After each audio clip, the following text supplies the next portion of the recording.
So very first we are starting with question number B. State whether the statement are true or false. The first question is, the iron toxicity in rice is known as bronzing. Of course it is true. कल के lecture में हमने discuss किया था कि brown spots आ जाता है और उसको हम ब्राउनिंग बोलते हैं राइस में, अगर वहाँ पे आयरन टॉक्सिसिटी हो गई तो. सेकेंड क्वेश्चन इज, मैंगनीज और magnesium resemble in their biochemical functions. तो हाँ, बायोकेमिकल फंक्शंस में वाटर स्प्लिटिंग रिएक्शंस, बायोकेमिकल जो फंक्शन है उसमें ये दोनों रिजेंबल करते हैं. Now the third one, manganese deficiency symptom are first visible in older leaf. तो कहाँ पे फर्स्ट विजिबल होता है? It completely depends on either the element is mobile और it is immobile. So if it will be firstly अगर इन older leaf, अगर सबसे पहले ओल्डर लीफ में मिली तो इसका मतलब है कि वो मोबाइल है, तभी तो मूव करके अपने यंग जनरेशन को शेयर कर दिया, ट्रांसलोकेट कर दिया एलिमेंट, तो जिसके वजह से उसमें ओल्डर लीफ में हमें सबसे पहले डिफिशियंसी देखने को मिलेगी. तो we have to keep in mind that इसके लिए क्या मैंगनीज मोबाइल है या इमोबाइल है, बिकॉज बेस्ड अपॉन इट हम इसको डिसाइड कर सकते हैं.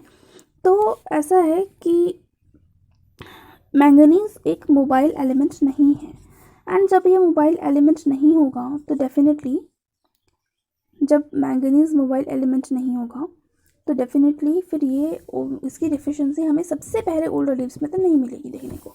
सो it is a false statement. Fourth one, zinc is not an actively involved in nitrogen metabolism. So a false statement. Fourth one is completely false statement. Fifth one, very low concentration of copper is found in chloroplast of the cell. It is also a false statement. Sixth one, the whiptail disease in the brassicaceae is caused because of the molybdenum deficiency. So it's a true statement. It's a true statement.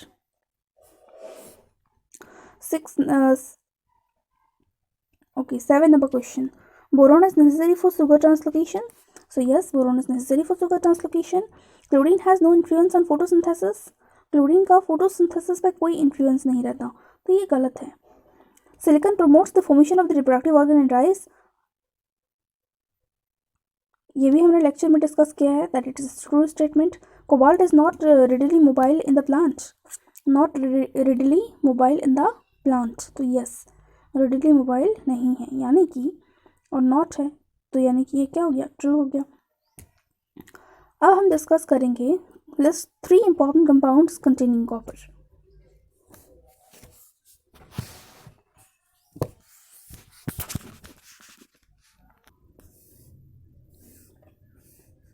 जिसमें सबसे पहला वाला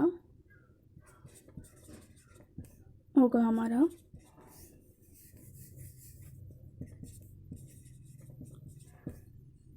plastocyanine. Second one is cytochrome. Oxidase. Third one is lactase.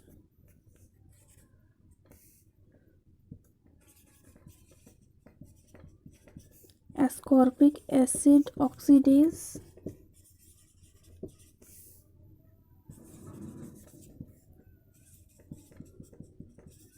Super oxide dismutase. सो क्या हो गया? सबसे पहला वाला प्लास्टोसाइनिन, दूसरा वाला cytochrome oxidase, third one lactase, fourth one ascorbic acid oxidase, and fifth one is super oxide dismutase. So note this answer.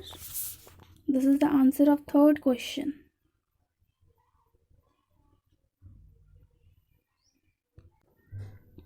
Now let's move to the last question, and that is, list 3 molecules that contain the heme iron in their prosthetic group. So मेरे according last है, SAQ4 में book के sequence के according first है. सो अब हम discuss करेंगे question number A. Question number A. Okay students, so those 3 molecules, out of that first one is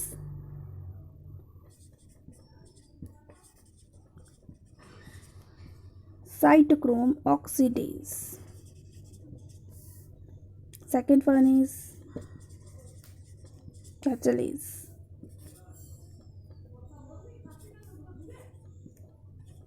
Peroxidase. Third one is cytochrome F, and the fourth one is cytochrome C. I'm very sorry for the external voice जो मेरे पड़ोसियों से आ रहा है, and I am literally very sorry for that. आप लोग समझ ही सकते हैं सबसे ज़्यादा डिस्टर्बिंग एलिमेंट वही लोग होते हैं. सो बैकग्राउंड नॉइस को जस्ट अवॉइड करना, अपने पड़ोसी का भी और मेरे पड़ोसी का भी, बिकॉज स्टडीज़ में ऐसा चलते रहता है.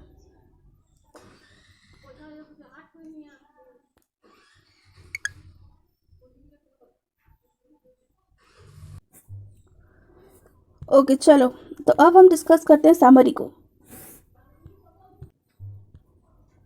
समरी डिस्कशन स्टार्ट करते हैं हम one by one. Let's start the discussion. First क्या बताया? On an average mineral element accounts for about 1.5% of the fresh weight of plant. Not all the element detect may be essential for the plant, so essential element are necessary for the completion of the plant's life cycle. क्या बताया है कि average mineral nutritions में about 1.5% जो है fresh wait होता है plant का, जिसमें सारे एलिमेंट जो डिटेक्ट होते हैं ज़रूरी नहीं है कि सब एसेंशियल ही हों, कुछ नॉन एसेंशियल भी होंगे, कुछ एसेंशियल होंगे. इट इज़ नॉट नेसेसरी कि सब एसेंशियल हों, बट यस एसेंशियल एलिमेंट जो है नेसेसरी होता है कि प्लांट अपनी लाइफ साइकिल कंप्लीट कर सके उसके लिए. Second point, beside carbon, hydrogen, oxygen that makes the backbone of the organic molecules, nitrogen, phosphorus, potassium, calcium, sulfur, magnesium and silicon are required by plant in a relatively larger amount and are referred to as a macronutrient, whereas iron, copper, magnesium, zinc, chlorine, boron, cobalt, nickel and molybdenum are required in lesser amount and referred to as a micronutrients. कुछ भी नहीं है, just इसमें बताया about the definition of your micro and macronutrients and उनके examples, जो कि मैंने क्लास के लेक्चर्स में डिटेल में डिस्कशन करवाया है वन बाय वन. सो इसमें यही बता रखा है. मूव करते हैं थर्ड पे. Mineral element perform structural, osmotic and biochemical function in plant. Plant obtained carbon, hydrogen, oxygen from CO2 and water. Other elements are also absorbed by the root from the soil in an ionic form. So आपको याद ये रखना है यहाँ पे कि mineral element जो है structural, osmotic, biochemical function perform करते हैं. एंड दूसरा कि जो भी अदर एलिमेंट्स हैं वो रूट्स कैसे एब्जॉर्व करता है. तो रूट्स एब्जॉर्व करता है सॉयल से और आयोनिक फॉर्म में एब्जॉर्व करता है. That's the most important here. Fourth point क्या है कि nitrate and ammonia are two nitrogen source of plant. So between the two nitrate is preferred source and is absorbed at a low pH. So nitrate may be translocate as such as may get reduced to nitrite in the root. Before translocation, the deficiency symptom chlorosis appear first in older leaf and the plant show poor growth rate. So यहाँ पे अब बता रखा है about nitrate and ammonia. दोनों में से हम जो preferred source है वो nitrate है क्योंकि low pH में absorb होता है. And then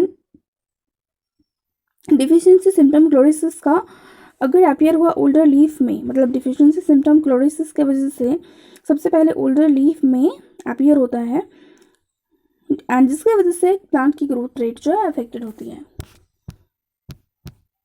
okay, so we are moving for the next stage. Phosphorus is absorbed by the plant against steep concentration gradient is highly mobile. Its deficiency manifests by the formation of an anthocyanin pigment and by the old leaves becoming darkest green. Okay, so यहाँ पे absorption of phosphorus बता रखा है concentration gradient के against होता है, highly mobile होता है. और हाईली मोबाइल का क्या मतलब है कि मतलब है वैसे एलिमेंट्स में हमें सबसे पहले डिफिशिएंसी किसमें देखने को मिलेगी? सबसे पहले डिफिशिएंसी हमें किसमें देखने को मिलेगी?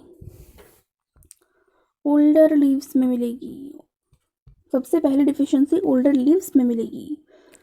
Next point, potassium is required in a larger amount because it maintains the turgidity of the cell and in its deficiency plant resistance to drought is poor. So potassium क्यों require होता है larger amount में? क्योंकि maintain करता है turgidity of the cell को. Deficiency से क्या होगा? Resistance to drought is poor. ये भी बता रखा है. ये भी लेक्चर में इंक्लूडेड था। सल्फ़र के बारे में भी इंक्लूडेड था कि बहुत सारे कंपोनेंट्स के सब्स्टिट्यूएंट की तरह एक्ट करता है और डिफिशियंसी में ग्रोथ रेट इफेक्ट होता है। फिर कैल्शियम जो है इलॉन्गेशन एंड डिवीजन के लिए रिक्वायर होता है। ऑल्सो इसकी भी डिफिशियंसी होगी तो मेम्ब्रेन की परमिएबिलिटी जो है वो इंक्रीज कर जाएगी, तो जिसके वजह से सेल डैमेज होगा। फिर मैग्नीशियम और मैग्नीज जो कि फोटो फॉस्फोराइलेशन रिएक्शंस में एक कोफैक्टर की तरह एक्ट करता है। मैग्नीशियम क्लोरोफिल का इंपॉर्टेंट कॉन्स्टिट्यूएंट्स है एंड मैग्नीज और क्लोरीन जो है वो फोटोसिंथेसिस में इंपॉर्टेंस रखता है, यानी they help in photosynthesis, water splitting reactions mainly. उसके बाद में iron, copper, molybdenum constituents of protein that takes part in redox reaction. Of course हमने एक ग्रुप ही पढ़ लिया था जहाँ पर एलिमेंट को रिडॉक्स रिएक्शन के बेसिस पे क्लासीफाई किया गया था, तो हमने वहाँ पे आयरन, कॉपर, मोलिब्डेनम डिटेल में सब पढ़ रखा है। तो वही यहाँ पे नेसेसरी है क्लोरोफिल सिंथेसिस के लिए, ऑल्सो प्रोटीन सिंथेसिस के लिए, and iron magnesium chlorophyll synthesis के लिए, जिंक प्रोटीन सिंथेसिस के लिए, कोबाल्ट नाइट्रोजन फिक्सेशन के लिए। The root fungal symbiotic relationship in the form of a mycorrhiza facilitate the procurement of the mineral from the plant and especially phosphorus. In turn, the plant provide mycorrhiza with a carbohydrate. ये तो बात की बात है। सबसे पहले बताओ mycorrhiza होता क्या है? माइक्रोराइजा होता क्या है? जैसे लाइकेन होता है एल्गी और फंगी का कॉम्पोजिशन, मतलब उससे जैसे बनता है कॉम्बिनेशन से, ठीक उसी तरह से माइक्रोराइजा जो है जैसे हमारा लाइकेन,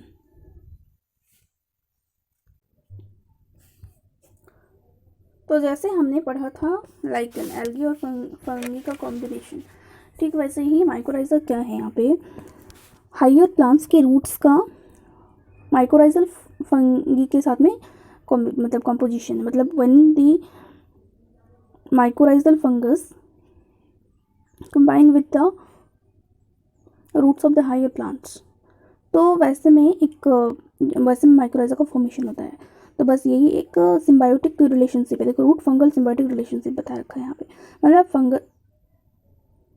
मतलब फंगस का, माइक्रोराइजल फंगस का और high roots of the plant के सिम्बायोटिक रिलेशनशिप, तो उसको बोलते हैं माइक्रोराइजा, जो कि फैसिलिटेट करता है मिनरल्स फॉर द प्लांट, मतलब दोनों एक दूसरे के लिए सपोर्टिव है, कोई फूड प्रोवाइड करेगा तो दूसरा उसको शेल्टर प्रोवाइड करेगा, राइट, वही चीज़ है यहाँ पे। So that's all for this video बहुत ज़्यादा लेंथी हो जाएगा, इसलिए हम टर्मिनल क्वेश्चंस को एंड जो लेफ्ट आउट टॉपिक्स हैं उनको नेक्स्ट वीडियो में अपलोड करेंगे। Thank you everyone, and if you are watching this video for the first time, then please don't forget to subscribe my channel.